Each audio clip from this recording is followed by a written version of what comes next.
ঈদ উল ফিতরের রাতেও দিনের কোনো আমল আছে কিনা? ঈদ উল ফিতর এর সুন্নাহ আছে অনেকগুলো। কি কি সুন্নাহ আছে ঈদ উল ফিতরের? ঈদের চাঁদ উঠার পর থেকে প্রথম আমল হলো ফিতরা দেওয়া। পরিবারের সবার তরফ থেকে গরিব অভাবী লোকদের কাছে, আপনার পরিবারে 5 জন হলে 5 জনের পক্ষ থেকে ফিতরা আপনি খাবার পৌঁছে দিবেন গরিবের বাসায়। এটা হলো প্রথম আমল। দ্বিতীয় হলো ঈদের চাঁদ দেখা গেছে, তাকবীর শুরু করবেন, আল্লাহু আকবার, আল্লাহু আকবার, লা ইলাহা ইল্লাল্লাহু, আল্লাহু আকবার, আল্লাহু আকবার ওয়ালিল্লাহিল হামদ। বেশি বেশি করে পড়তে থাকবেন এটা। পুরুষ হোক নারী হোক সবাই, পুরুষ একটু জোরে জোরে, মহিলা একটু আস্তে আস্তে। অবশ্য ওইটা ঈদগাহে আসার সময় জোরে জোরে পড়বেন, এক ঈদে জোরে এক ঈদে আস্তে, কিন্তু এমনি স্বাভাবিক অবস্থায় সাধারণ গতিতে পড়বেন নারী পুরুষ সবাই যার যার মতো করে তাকবীর। এবং বিশেষ করে এই তাকবীর এটা জিলহজের প্রথম দশকে পুরো দশক ধরেই পড়তে হয়।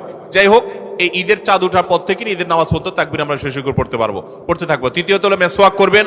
4 নম্বর হলো গোসল করবেন ঈদের দিন উপলক্ষে। 5 নম্বর হলো সুন্দর পোশাক পরবেন, যা আছে এর মধ্যে সুন্দর, নতুন হওয়া জরুরি না। 6 নম্বর হলো সুগন্ধি ব্যবহার করবেন। 7 নম্বর হলো আপনার খেজুর খেয়ে তারপরে ঈদগাহে আসবেন, খেজুর খেয়ে মিষ্টি মুখ করে ঈদ উল ফিতর ঈদগাহে আসবেন। এরপরের সুন্নাত হলো যে রাস্তায় ঈদগাহে যাবেন আরেক রাস্তায় ঈদগাহ থেকে ফেরত যাবেন। এগুলো হলো ঈদের সুন্নাহ।